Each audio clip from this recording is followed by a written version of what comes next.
Oh, welcome into the Bobby Carpenter Show. We got a huge show for you today. We're going to have Lathan Ransom join the program again, like he does here at the beginning of the week. Way to start the week with Lathan. He's down in warm Orlando, I believe. Catch up with him, see what he's doing, how that training's going, see his thoughts maybe on the hire, what made Jim Knowles so special, changes in the defense.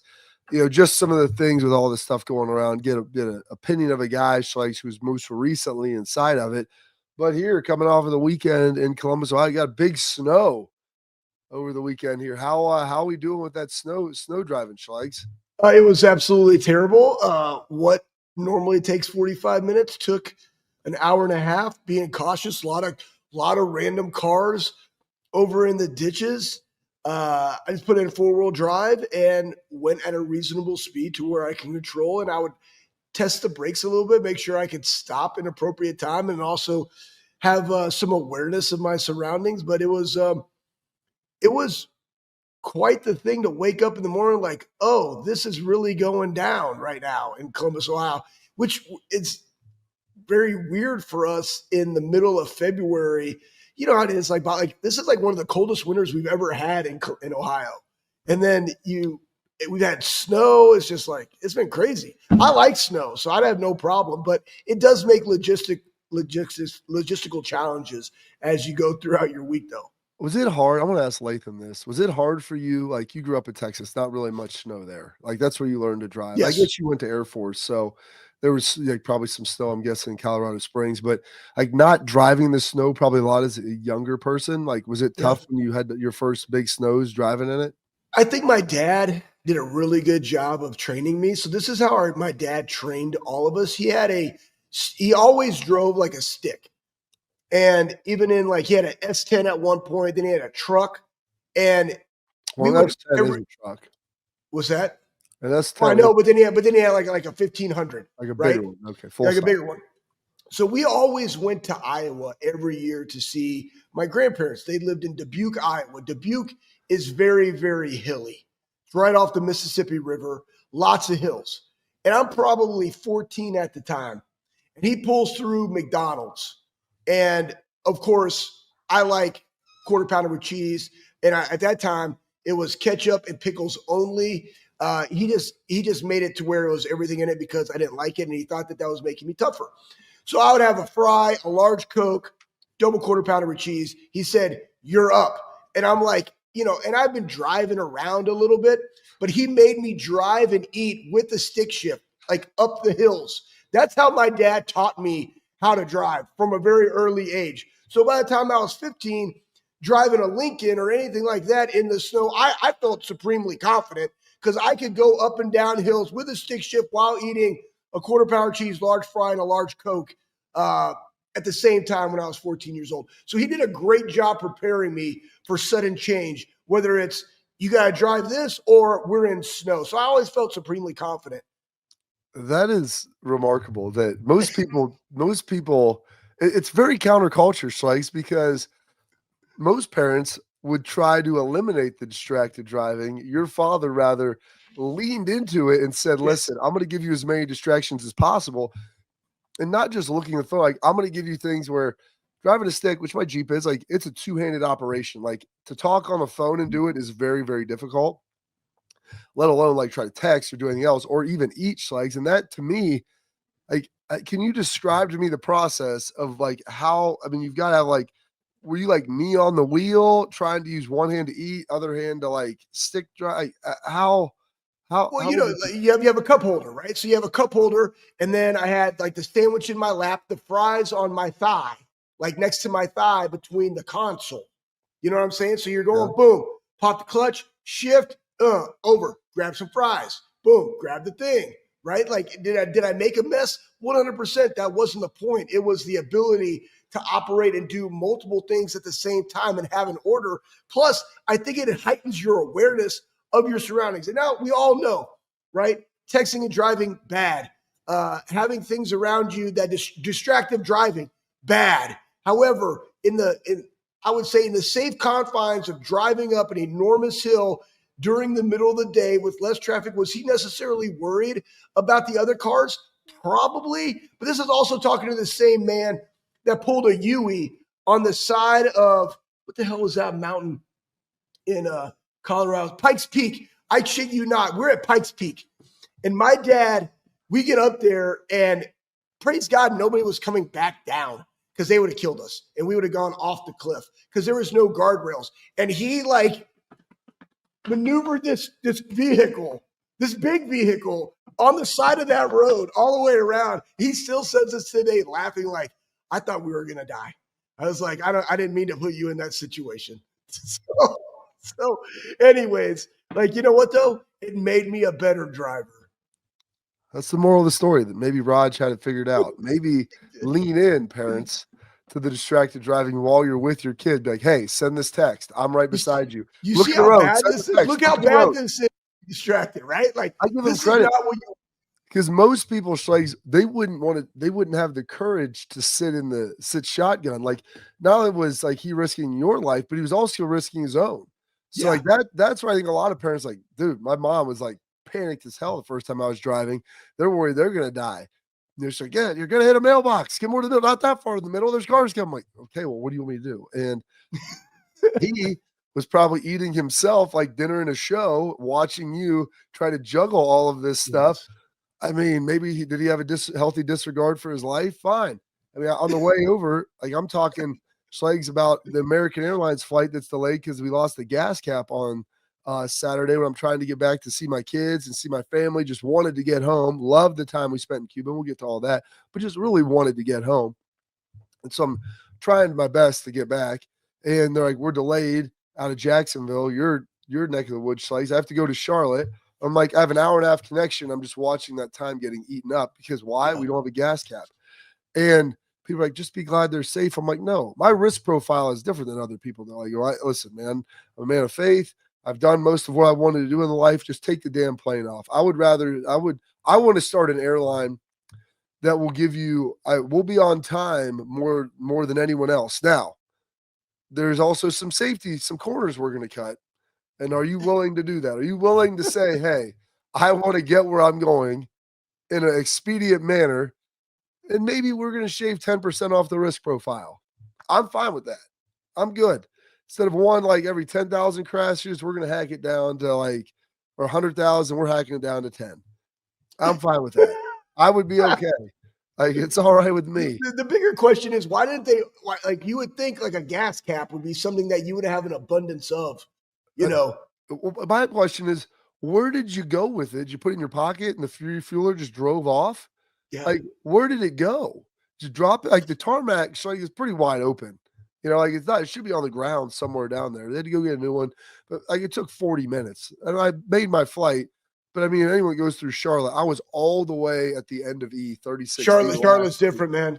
Charlotte's different. We came in, I was at the end of C. I had to go to the end of E, which I have measured that on my watch before because I've run it and made it in 8 minutes. It is 0.83 miles from the end of like A, B, and C. Like they're a little further, some of them, but it was far. And if you have to, now I didn't have to sprint this time, but I was on like a pretty healthy jog walk back and forth and got there like right as they were like loading up. So it wasn't bad, but and Charlotte has good restaurants because it's like, man, I got to hit my connection. And then there goes Chipotle. There goes Chick-fil-A. There goes like, I was like, oh, I can't stop. I got to go. I was planning on eating there. Really bad. Yeah. I was like, I'd rather pee my pants on this plane than not make it. So like, those are all the things there. We got some pictures and a bunch of stuff. I can't wait to see. That I'm going to show. Oh yeah. Schlegs. I got a lot of sweet challenge coins. You got a lot of cool stuff, but we got Lathan Ransom. He's going to be talking to us here.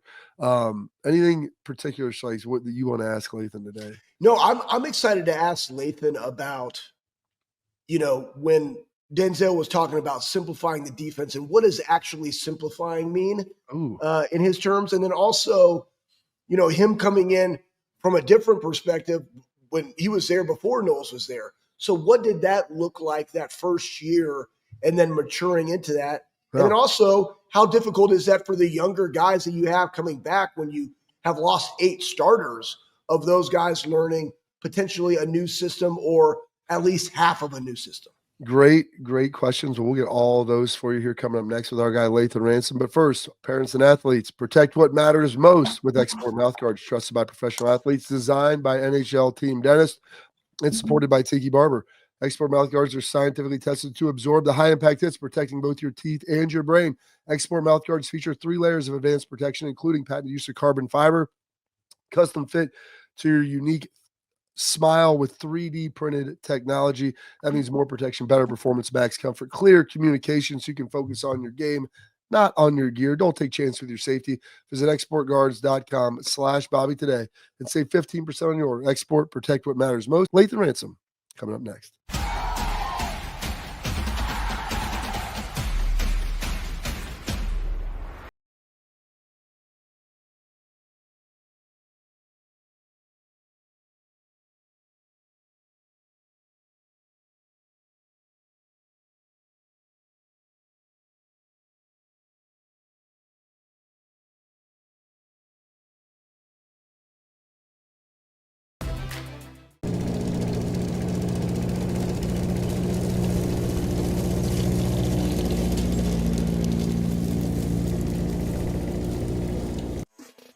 Welcome to BigPlay, the fastest growing sports media company in America.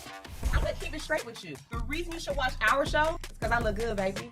Come get some! Join our millions of fans for live sports talk shows hosted by the top former athletes and sports personalities in the industry.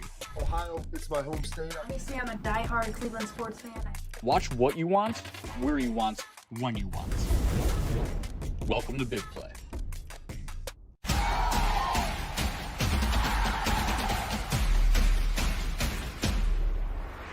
Welcome back into the Bobby Carpenter Show, and we've got our guy, Mr. Lathan Ransom, with us next. But yeah, those questions, Slice, that you had are going to be very interesting to ask and to kind of talk about, because he was a guy that was a young dude that had a new defense that played a lot early on, but then did have to reconfigure.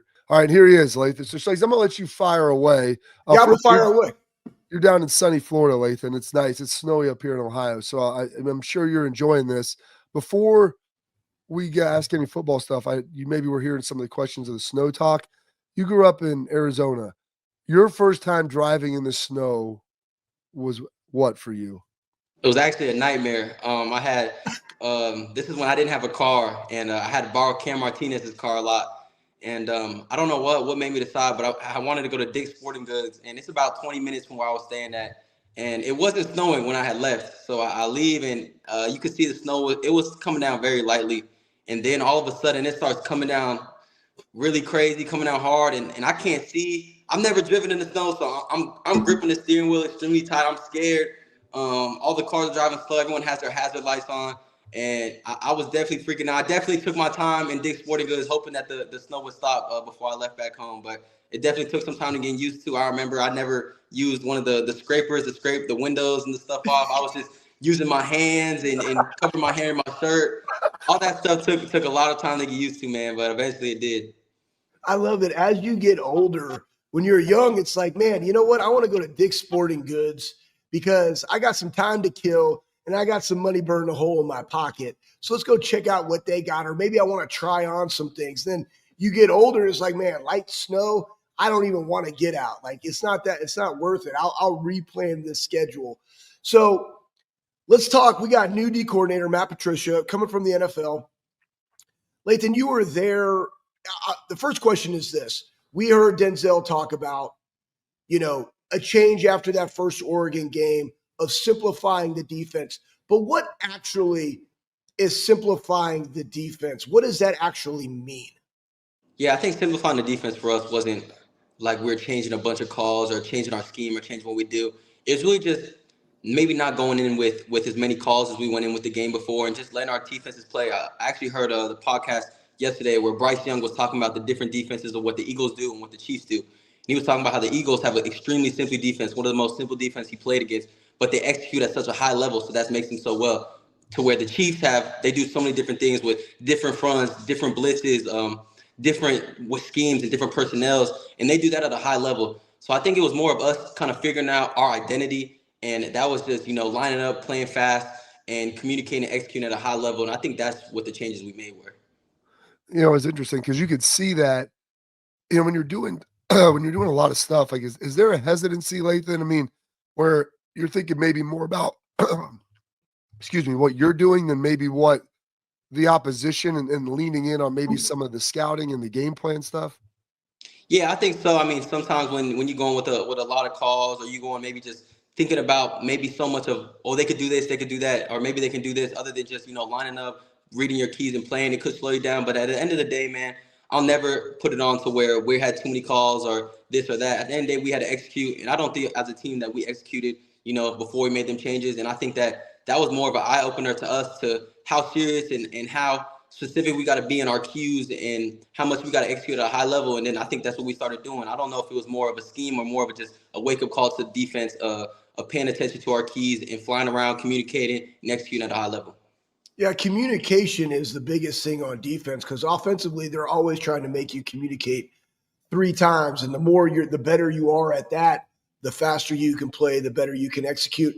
You're a sophomore. Jim Knowles comes in, completely different persona, different way that he coaches, especially a different way in which he speaks, because he has kind of like a high-pitched tone to his voice. How was that going from a previous defense, learning what needed to come in, and then going out and executing that defense with Jim Knowles when he came in? Yeah, I think it definitely had its challenges, man, especially for me. When he first got there, I was actually just coming back from my leg injury, so I didn't get to play in the spring. So I really had to learn the defense without practicing in it, just behind the scenes on the board. And I think that a lot of it's up to, the player and how much you want to learn. I think I did a great job of getting with some of the new staff, and every time that I got a chance, I'm meeting with them, knowing that I can't get them reps on the field, but getting as many mental reps as I can, to where when fall camp came around, it wasn't like I missed spring ball. It was almost like I got a chance to learn from all the mistakes that I was watching the DBs ahead of me make during spring ball. I got to learn and make sure I didn't make those mistakes. But it was awesome to have Coach Knowles come in. I think that his defense was so excited and playing, because a lot of the pressure was on the safeties to make a lot of plays and to execute at a high level, and that's what I wanted to be in. Also, I just appreciate, Coach Combs and the coaches I had before, because I got to learn multiple schemes. I think that was really important for me to understand defenses is playing in multiple schemes and how some carry over and some don't. And I enjoy playing for all the coaches that I got to play for at Ohio State. So one of the things that people have talked about is, you start talking about recruiting, scheme is important and it's big, but getting great players obviously helps a lot too. Who was your coach that recruited you? Was that Kerry? Jeff Hafley, actually. I committed to Jeff Hafley. I fell in love with his defense and was so excited to play for him. And then I understood and learned really quickly that college football is about a business, man. And, he left, and I still committed to Ohio State. I committed to the program, to the culture. I loved Coach Day, and it ended up working out. So talk a little, and that's amazing that happened, because he left and you still decided to come, but committing to the program, and then the relationship with like your position coach. They've talked about because Jim didn't really recruit a whole bunch. It was mostly the position coaches. Hafley obviously did, younger guy, and you obviously liked him and had a good relationship. But that relationship with your position coach, maybe even over the coordinator. Yeah, I think that's a big thing is what I learned about, and I think what's so special these last couple of years is, like I just said, when I committed here, I had a close relationship with Coach Hafley. He left, and now I'm committing to a coach I really don't know. I mean, I met Coach Combs over the phone, and then really met him the first time in person when I got on campus, and really, try to build a relationship with him, built a pretty good one. And then, then I had Coach Eliano, built a good relationship with Coach Eliano, was really close with him. And then also Coach G was on that staff. And then bringing Coach G back meant a lot, because Coach Day had kind of talked to me before that, talking about how he wants to bring a guy that we already knew, and Coach G, and I had a great relationship with Coach G before. And then it's just, when you have someone like Coach G and Coach Walton, who I also have a great relationship for, to go out there and play out as hard as I can for them, it makes it so much easier, man, to when you're facing adversity, stuff's hitting the fan when you're out there and bullets are flying, but I got a guy I can lean on, I got a guy I have a great relationship with, and it makes you going out there executing at a high level so much easier. Yeah, I hear you guys talking ball all the time, asking questions, and it's so important. And the reason that we're asking these, Lathan, is because everybody's talking about that. You got to have for some reason, people think that the coordinators do all things, and it's really the position coach that are in the weeds with the players all the time, and why that is so important that they kept the continuity of the defensive staff while bringing in somebody from the outside. And I believe that it's really to sharpen the sword of everybody in Ohio State football, because we're now chasing the 1% of 1% to go win another national championship. Let's talk about What are going to be some of the things, the struggles, the trials and tribulations that now 8 new starters face, coming in after the departure of such veteran guys? Granted, you got IGB, you got Caleb, you got Sonny back, guys that played a lot of ball, guys that know a lot of ball. But what are those other 8 guys going to face as they come in, learn a new system, and try to uphold the standard of the silver bullet defense, which you guys laid at the highest of high levels last season? Going to face a lot of challenges. I think they're going to do a great job coming over. I mean, like you said, last year we had such a veteran group, some guys that played a lot of ball, faced a lot of challenges, to where when we came back this year, there was no reteaching us scheme, no reteaching us plays. It was a lot of stuff that we already had known. So I think I don't know too much about the coach bringing in, but the biggest thing is first of all learning the scheme, understanding the scheme. When you have a great understanding of why you call certain plays, why we run certain plays, why we fit stuff a certain way, it makes you be able to play at such a high level. So I think for those guys, first of all, understanding the scheme, learning the scheme, understand why we do certain things in certain situations, start to get a feel for, the coach's play calls, what he likes to call on first down, second down, third down, in the red area, on the 50-yard line, backed up, get an understanding for him. I think our defense had a great feel for, what coach knows like to call in certain situations. And then leadership, man. I think, like you said, IGB, Sonny, Caleb are going to do Kenyatta are going to do such a great job, taking as new leadership roles and running our defense. And I'm going to talk crap and still compete with them, saying they're not going to be better than our defense was, but I'm excited to watch them fly around and make a lot of plays. It is. Those guys, they'll do a great job, and you've trained them really well. We'll get into that in a little bit here in a minute.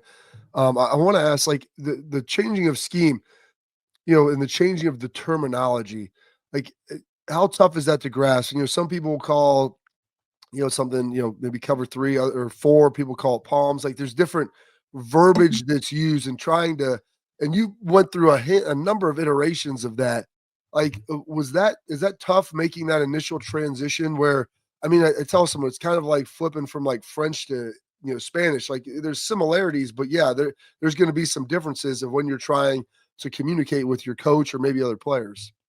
Yeah, most definitely. I think that there's definitely a learning period, a grace period, to where the coach got to understand that it's going to take some time before we learn this terminology and learn the scheme. But I think that's a challenge to the players. One thing I did is, if I didn't understand something when we went over the meeting, I definitely was taking my time to go back and meet with the coaches and bug the coaches as much as I can until I understood it. And I think that's where a way I try to separate myself was never not knowing the answer. Always ask as many questions as I can. I think I learned that from Cody. Cody's going to ask 100 questions, 1,000 questions until he knows the exact answer. And I think that's a big thing. And that's what I challenge, the younger guys to do is don't just say, yes, you understand it when you don't. Go out there, ask as many questions and be a sponge, man, and be a sponge to the game. All right. Well, we're going to take a quick break. We got more with Lathan Ransom coming up next.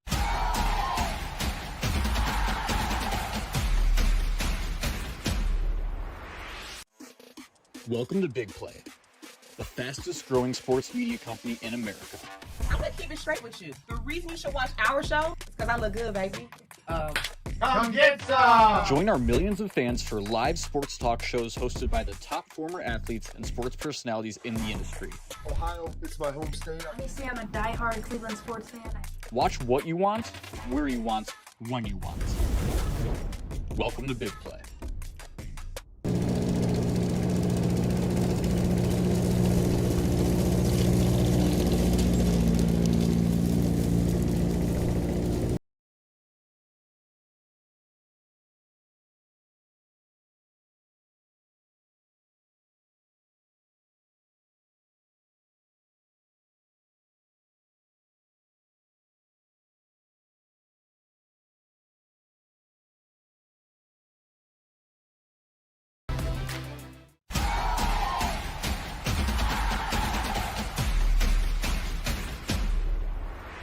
All right, Schlegs, I know you got some other questions out there. So we're still here with our guy, Lathan Ransom. Fire away, Schlegs.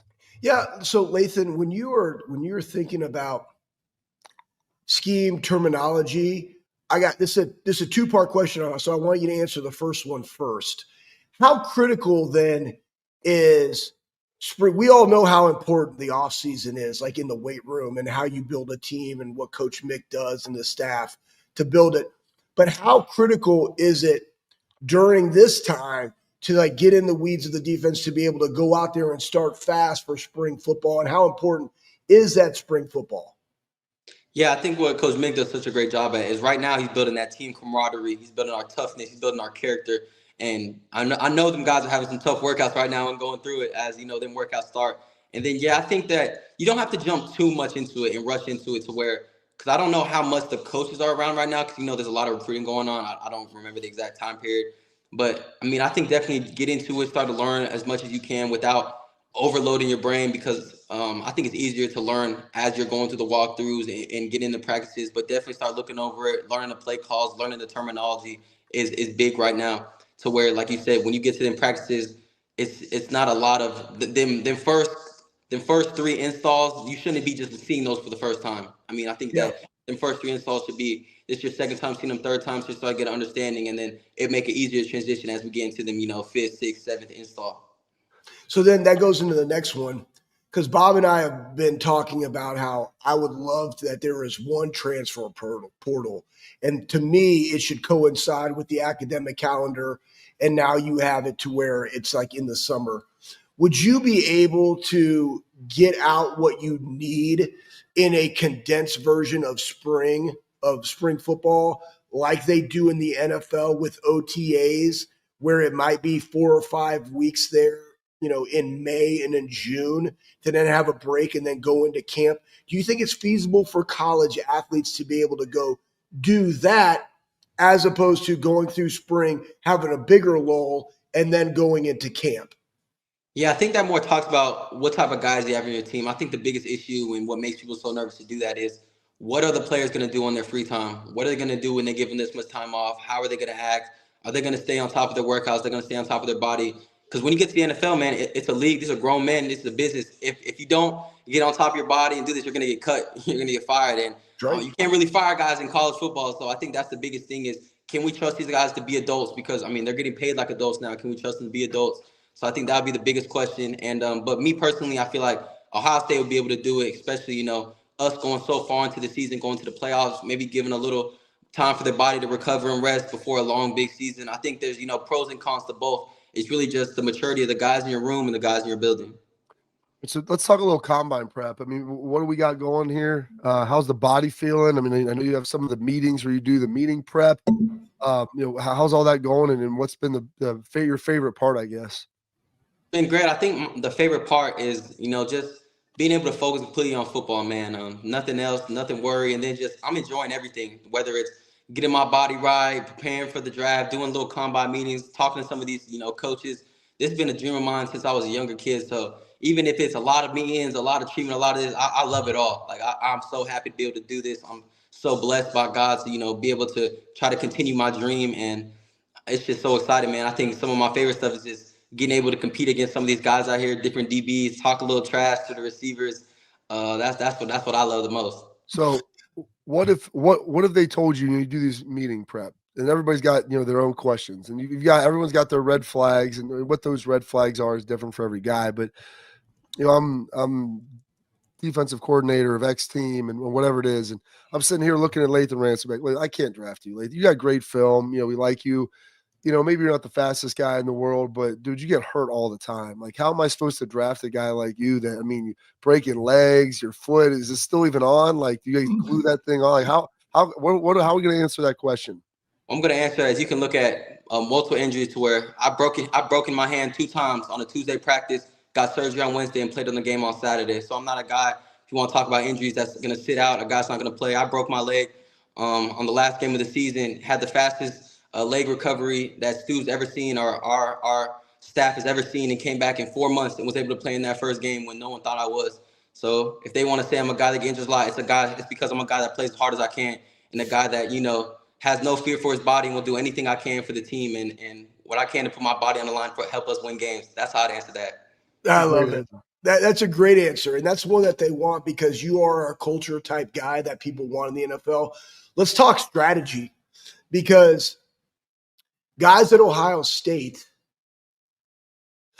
are behind the 8 ball. And that's the reality of the situation. As you go on to win a natty on January 20th, you then literally have like 5 weeks of prep. Whereas other guys, that didn't go to the playoffs or didn't play in a bowl game, or even if they did play in a bowl game, they could have opted out. They got a whole other month of training leg up on you. Whereas now you're like, okay, combine's coming up. Then you also have pro day. What does that strategy look like for you, Lathan, or other guys that you've talked to on the Buckeyes, where it's like, hey, I'm probably not going to do X, Y, and Z at the combine because I do need a little bit more prep so I can put my best foot forward. What does that look like for you going into this combine and pro day? Yeah, I think the biggest thing is, talking to the team around me, what the best options are, what the best, strategies are going in hand. The hardest thing for me is being a competitor, going to the combine and seeing other, DBs and safeties do all the drills while maybe I might not do one or two. It's hard for me because I want to go out there and compete against these guys. But like you said, man, I think after that game, I needed like a week and a half just for my body to recover, and then really started my training. And I'm probably going to be training for 3.5 weeks before we get to the combine, where against dudes that have been training for 8 weeks, 9 weeks, going into that. So it's really just, trying to put my pride aside and do what's best for me so I could go out there and run the fastest times, look the best in the drills. But I mean, I'm excited for the combine, man, to go out there, get in front of these coaches, be able to speak to them, get in front, doing some of my drills. But yeah, I think that's the hardest thing is, just picking the smartest thing to do going forward. What's it been like training with these other guys? Because the combine is always a unique mix, and you make friends, and like there are guys like, oh, and in the league I train about 7 or 8 different dudes, and we, there's a little competitiveness, obviously, but a little camaraderie as well. But you take like the Ohio State way of training and everything. What's it been like training with those other guys and seeing how they've brought stuff to the table and how they train? I'm sure you guys have talked a little bit about that. Yeah, I think definitely when you start comparing the way that their team would do stuff and their team would run stuff comparing to ours, you find a lot of differences or similarities. But I think I'm surrounded by guys that are a lot like me, that come here to work hard with a big chip on their shoulder, compete at a high level and do everything they can, to do extra work and get ahead of guys maybe training other places. So I think I've been blessed in that aspect. How has it been? How has it been? Now you got Viv, your girlfriend. She played a professional soccer player, man. She's an athlete in and of herself, but here you are like on this journey away from everybody, doing your work. How is that in the mix now? How's that been? It's been a lot of fun. I mean, supporting her as, their journey's a little different from, getting ready to go into pro football. But supporting her through everything. She trains just as hard as me, trains extremely hard, works extremely hard. And then it's cool to see someone as passionate about their sport as I am about mine. I think that's something that I respect, because I sometimes feel like people just play sports just because they can. But she plays sports because she actually loves soccer just as much as I love football. So just supporting her as much as she can, just like she supports me. That's awesome, man. Well, Lathan, we appreciate you taking some time for us. I know you got a busy schedule. You get any new shows? I mean, you've been gaming. What was the movies you were trying to catch up on? I mean, did we get any of that done last week? I've been playing the game a lot. I've been playing the game a lot of college football. Got to play as much as I can before my player's not on there no more. So, so yeah, just been enjoying these last couple of months as I can play with the Buckeyes. Absolutely, sir. We appreciate it, dude. Enjoy it. We'll catch you up next week, find out some more stuff. And then combine date is when? February? I know it's at the end of February. I don't know the exact date. I know I leave in about 2 weeks. Yeah, I think safeties are last, like DBs are last. So you'll be wrapping that whole thing up there. So dude, good luck, and we'll talk to you again here before that and see how this training process continues to roll for you. Appreciate you guys. Thanks. See you, brother. Lathan Ransom, dude, our guy, one of our favorites. Awesome hearing his little journey schlags with everything. I want to throw that out there. I mean, I'm gonna get some other questions that people are gonna throw at him too. Because schlags, we all sat in some of those meetings, and some of them are very normal. Hey, X's and O's, different things. And then some guys like, hey, why would we want to bring you in? The combine starts February 27th. Lathan probably won't be heading there till, I'm guessing, early March, because he'll be like the last group. But I mean, there's going to be people that will ask him, like, hey, dude, I love you as a player, but we can't draft you. You're too injured. And half of it is just hearing his response to it. Right. And also they ask you questions about your teammates. Like they're going to dive into everything, and they're going to see how you respond. And we've heard of people just absolutely asking asinine questions. But, I got questions about you. I got questions about AJ. We got questions about Quinn and all those type of guys, right? So it's, you got to be prepared to answer them all. Also speaking about yourself. But the biggest thing is, how do you convey like what you're going to bring to the table for somebody? Yeah. And that's it, right? So all these things are really good, but out of the mouth flow at the heart. And Lathan's that type of guy where I feel very, very confident that people are going to want him because of what he did and how he, like, his performance speaks for himself, but it's about how he led his team. Like, those are the things that you're seeing, these great teams that have sustainability. Like, Lathan's the type of guy that you want in the room. You know, the one question, because I mean, I know you and I got this. I'm gonna have to ask him next week. Is, you know, Lathan, you had a pretty good career, hurt a lot, you know, but your best year came after Caleb Downs got there. Like, you're not gonna be playing with him. He's not gonna be there to carry you anymore, you know, in your production. So how are you supposed to be good? I mean, we think it was just all him, and you benefited from playing beside a great player. And just to hear your, like, his response, because that's stuff that, you know, we got asked, oh, you're playing with great guys, you're playing beside AJ. That makes it easy. Like, anybody can play beside him. It's so funny because they're waiting for you to chuck your teammate under the bus. That's right. I mean, the best. We'll get. I had one about. I remember this very vividly. I had one about you, Bob, and it was, one, you were Bobby Carpenter, right? So we all know that. But two, it was like, you know, I was like, listen, man. I was like, Bobby is one of the most versatile people that I've ever played with. You have a guy that can play a stand-up night technique, cover the flat, blitz off the edge, then go into a nickel and put his hand in the ground. I'm like, what are you talking about? Why wouldn't you want to play with somebody like that? Because it allows you to do multiple things at the same time, and he's going to play his absolute ass off. Next question. And that's, again, but that also, and that's, you know me, Bob, like, that's how I am, because you're going to challenge me. I'm going to come back and I'm going to challenge you. Like, what else do you have for me, bro? Yeah. You know, like, hey, why were you always the penetrator? Well, one, I'm really good at it.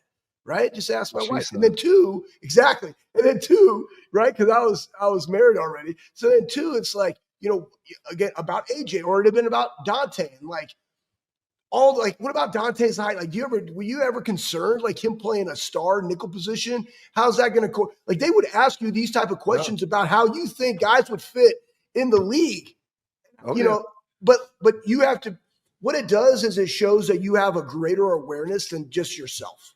Yeah. And that's what they're trying to figure out. We'll get into more of that here in tomorrow's show, because there's a whole litany of things we can get into. We're long for a break. We got our headlines coming up next.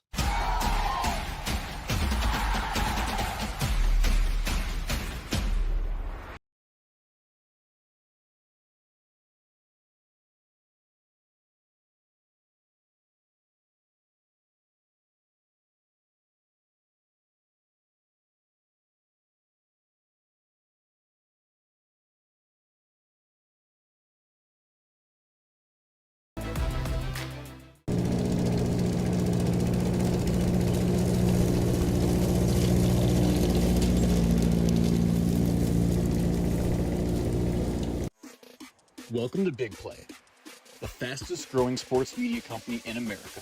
I'm gonna keep it straight with you. The reason you should watch our show is because I look good, baby. Come get some! Join our millions of fans for live sports talk shows hosted by the top former athletes and sports personalities in the industry. Ohio, it's my home state. Obviously, I'm a diehard Cleveland sports fan. Watch what you want, where you want, when you want. Welcome to BigPlay.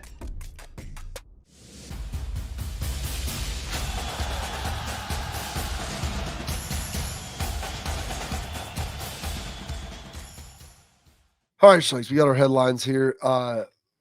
Most players of any team invited to the combine. There are 15 Buckeyes that have been invited to the combine. Is the record for players drafted 15 or 16 now? Ohio State did have it at 14. I think it was broken by LSU, I want to say, with 15. I think Georgia has tied it. But Ohio State having 15 is a pretty darn good start, and I think that speaks to the depth. And here's the other thing I told those guys this. You want more players drafted? Go win. Because when you win it all, everybody wants winners on their team. Yeah. And you know, like, Josh Fryer wasn't invited to the combine. I really don't know why. Yeah, I don't know why. And I just saw that. So I'm you know, Moose Buck threw that in there. I'll have to go look up and see if that actually was the case. But here's the deal. Here's the thing. Like, you guys got to remember this too. Just because you get invited to the combine doesn't mean that you're not going to get drafted. And just because you don't get drafted doesn't mean you're not going to have success. I mean, you look at the apex of Corey Lindsley. I think Corey was like, anywhere between like a third or a fifth round pick. I think he might have been a fifth round pick, and he became the highest paid center in the NFL. You look at a guy in Andrew Norwell, who was an undrafted free agent who became the highest paid guard in the NFL, right? So like, it doesn't matter where you start. It's about how you finish. And the thing that I see about this team is you have a lot of guys that understand culture. They understand competitive excellence. They understand what it takes to win. And people are going to give them opportunities to go show themselves and prove themselves. And so I'm excited for all of them in this next chapter. I can't believe that Josh Fryer didn't get invited. I mean, he was a multi-year starter at Ohio State. Yeah. And I think can play guard, probably more of a guard than a tackle at the next level. But yes, usually people bring you in to take a look at that. Like that's, yeah. Like, I think he's a guy, like there's guys that go to the combine that don't get drafted. There's guys who don't go to the combine who still get drafted. I think he could be one of those guys who doesn't go, who ultimately gets drafted. And that would obviously help that. But I don't know if Ohio State has any like top 10 guys, although Josh Simmons, people are saying, is probably going to be one of the first tackles, if not the first tackle off the board when that comes around. And Mecca will probably be one of the first wide receivers off the board. I think you're going to have a ton of guys taken from Ohio State between picks like 20 and 90.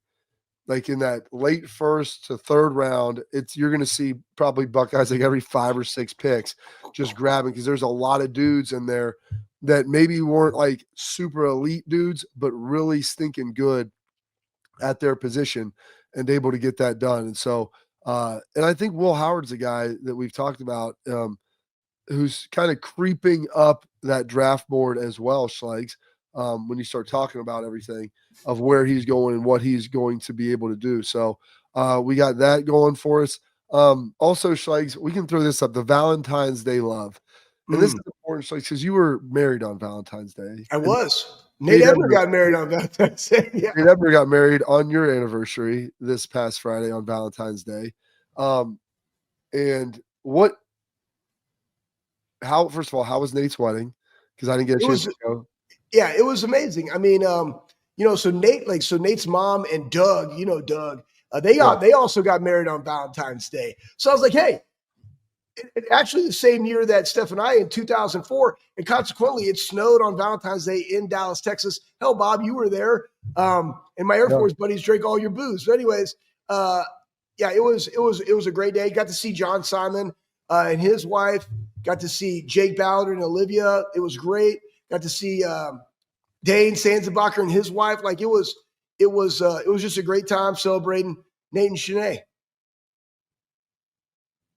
That's awesome, man. Super excited. What do you love most about your school's football program? That was thrown up here. A little bit of love.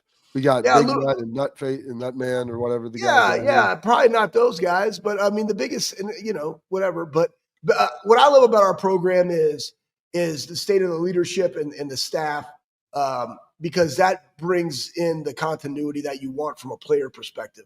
When you have guys that recruit at a high level, and Lathan talked about it, like Lathan committed to the university, to Ohio State, and the culture and what that meant.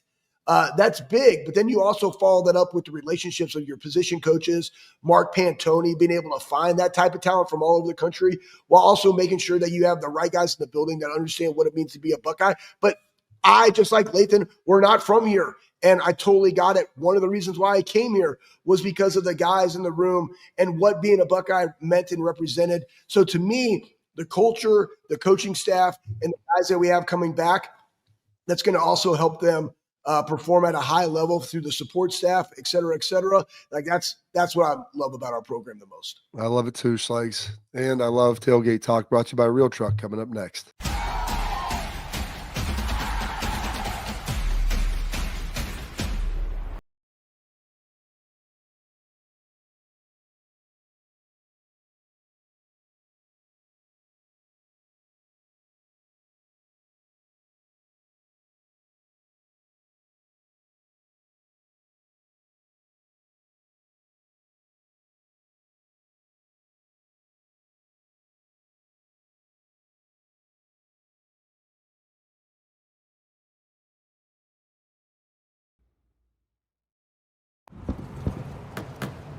Get the most out of work, life, and all your outdoor adventures with top-selling upgrades for your truck. Guaranteed fit, free shipping, easy install, expert support, and thousands of dealers just a click away. Bring your truck to life. RealTruck. Upgrade today and save between $50 and $400 on select RealTruck products. Visit realtruck.com/specials.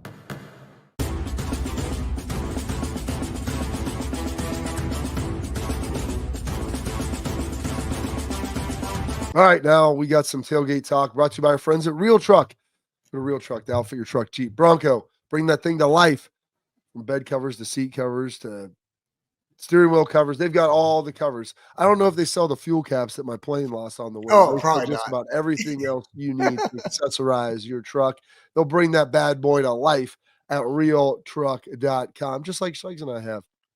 And then you can drive it around in the snow, throw a winch on the front if you're going to try to ditch that thing. So maybe you have to pull yourself or pull somebody else out of a ditch and be a good teammate and a good neighbor.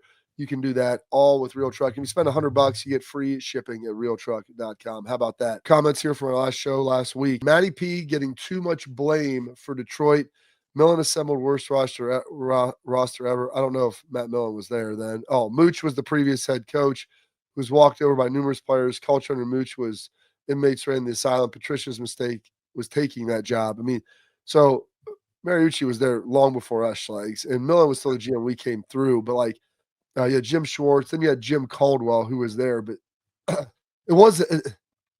there were some culture issues, and Schwartz had won a little bit, Caldwell had won a little bit, but Dan Campbell's the first guy to ever really win in Detroit, and so some guys, as we talked about, they're better in their second job as head coach, and sometimes they're just better as coordinators than they are as head coaches too.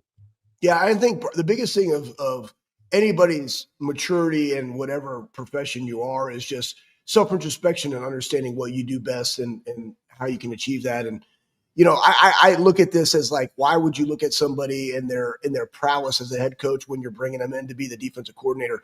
To me, this hire is more like, how can you add value to Ohio State, to our coaching staff, and to our players? And I guarantee you a lot of the questions were like, what did you and Bill discuss about the college game that made you interested in taking on this type of opportunity, or at least seeking employment in this profession as opposed to the NFL? And I would love to have heard some of those answers, but I guarantee you that him coming in, the best thing they do in the NFL is they evaluate the talent and they build the scheme around the talent that they possess, because most coaches don't have the ability to hire, draft. What they have an order. Here's what I like in these spots. Go get them. GMs are going to take best available player or that potential. Next thing you know, you might be on your fifth guy that you want in that position. And then how do we acquire guys through free agency? Well, free agency in the NFL is the transfer portal. But who else do we have on our staff that we could develop that fit these pieces? Proof David Copperfield. Talk to your staff. That's why it's so important that everybody's there. They know more about the guys that are currently in the building than Matt Patricia. Here's what could work well for those guys. Boom, lay it out. Here's our foundation of our scheme going into 2025. And I think that and the game management, the ball within the ball, is something that he's going to be able to bring to the table, because that's just a different level at the NFL than it is in college. All right, coming up next, we got our parting thoughts as we wrap up the show.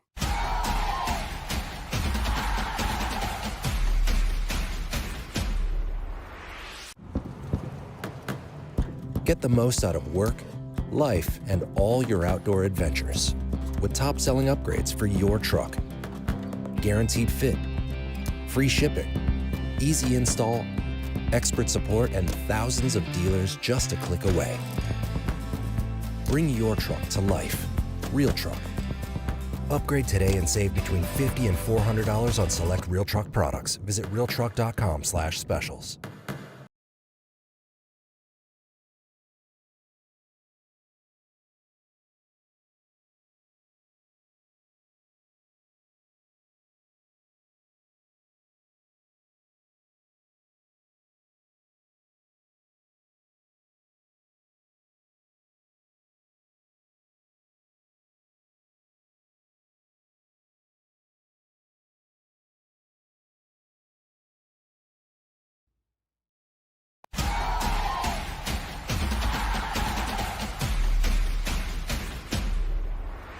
we're going to get to a bunch of pictures and everything tomorrow and stuff, but I did want to throw this out here, Schlegs. This was cool. Got a bunch of challenge coins, and I'll kind of outline them all. But getting back from Guantanamo Bay, and I'll tell you the history of challenge coins, but I did get this one, this bad boy here, and I know it's kind of a little blurry, a little sparkly.